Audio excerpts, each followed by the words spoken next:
ไปออกใส่รถตลาดบุญคง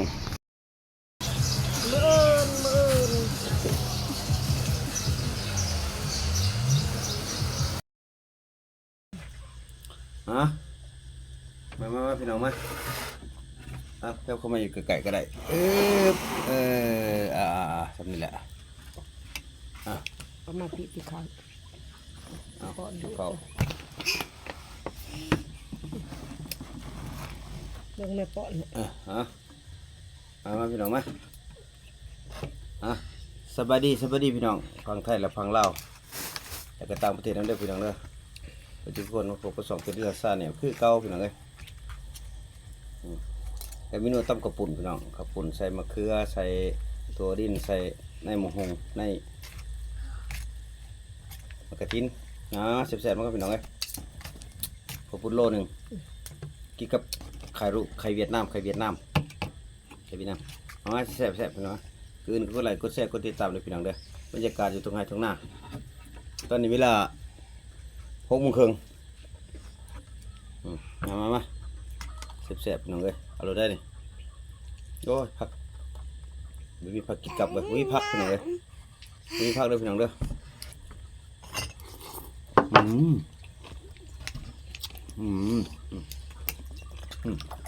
ผักให้หมกตื่นมั้งตื่นใช่แล้วมันตื่นมันบวกหนักเปรี้ยวนะค่อยกันนะได้แซ่บๆเด้อแซ่บมาพี่น้องเลยฝุ่นมา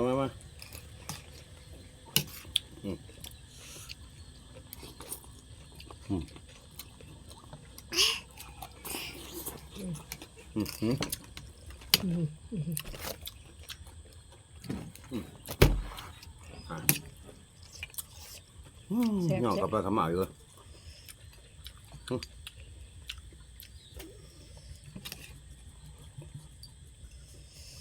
แซ่บ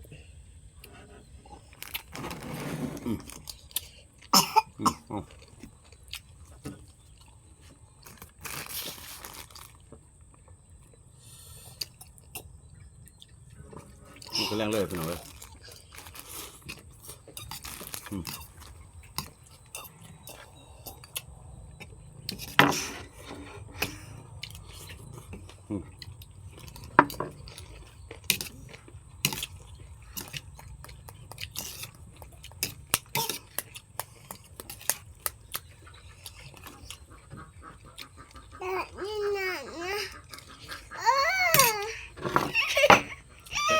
เป็ดเป็นบ่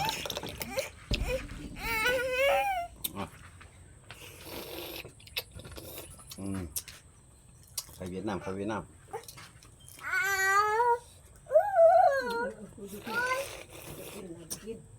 าน้ำมาให้กวนหน่อยมันหลด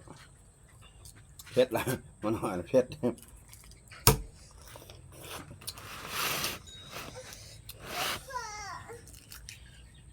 กินไข่ด่านพี่น้องเลย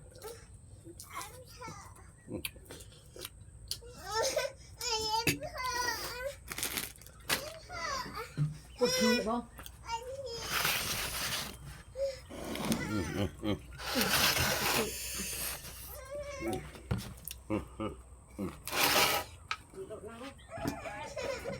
โอ้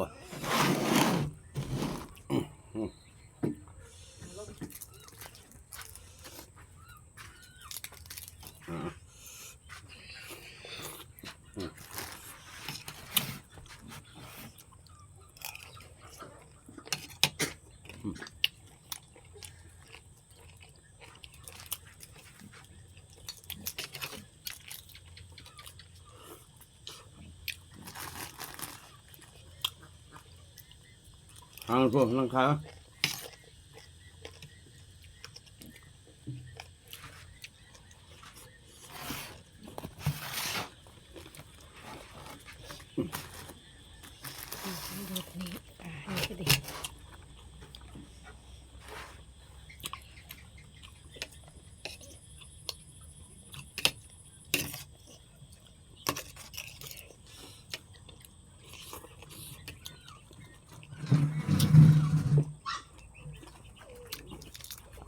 อาห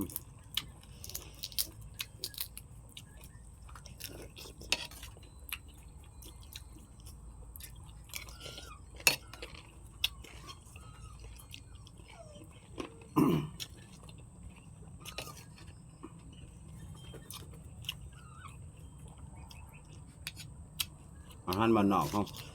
กินได้เนี่ยพี่น้องครับอาหารบ้านนอกกินแบบอยู่ให้อยู่หน้าคนกับบ่ตกจักเทื่อว่าจะกินตัวอื่นก็บ่กิน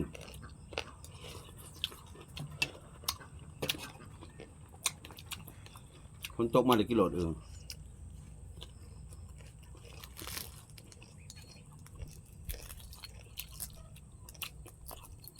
อาหารบ้านนอกนั่นเนาะใครเวียดนามมาหามีลูกน้อยหนึงลูกจับกับมือ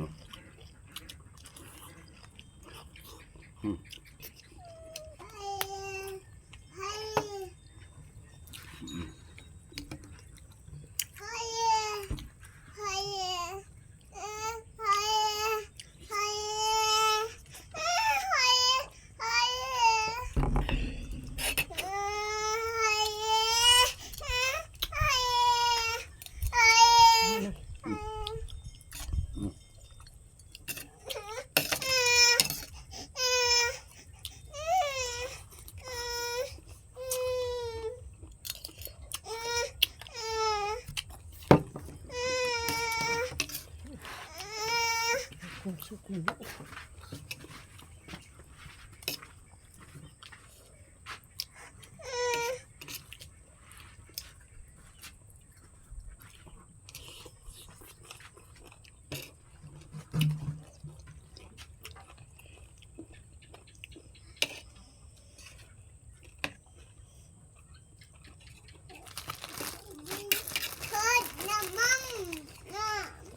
อืม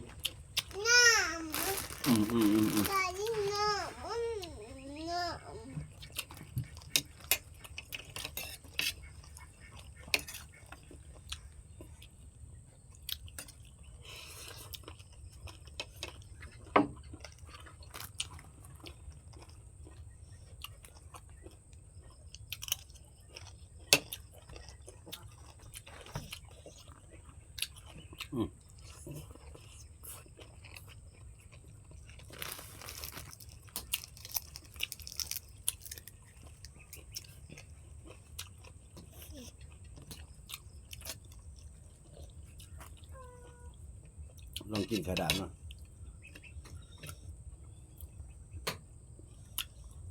แข็ง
น้ำแกะบ่ อืม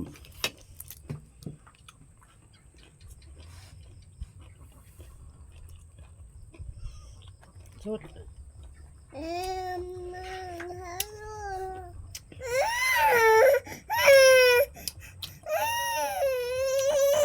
อ้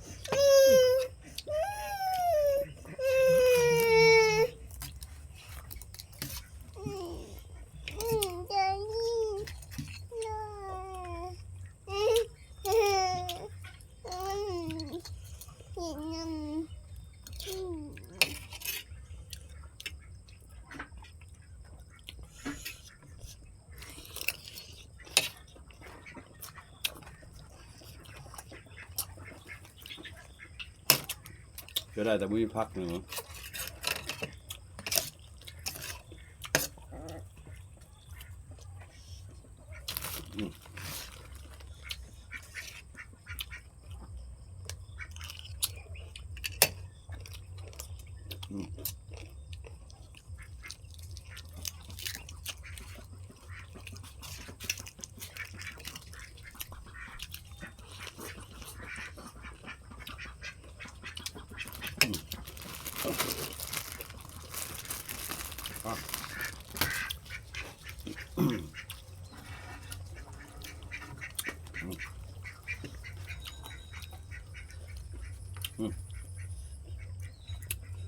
ก็ไปดิบไปเนาะ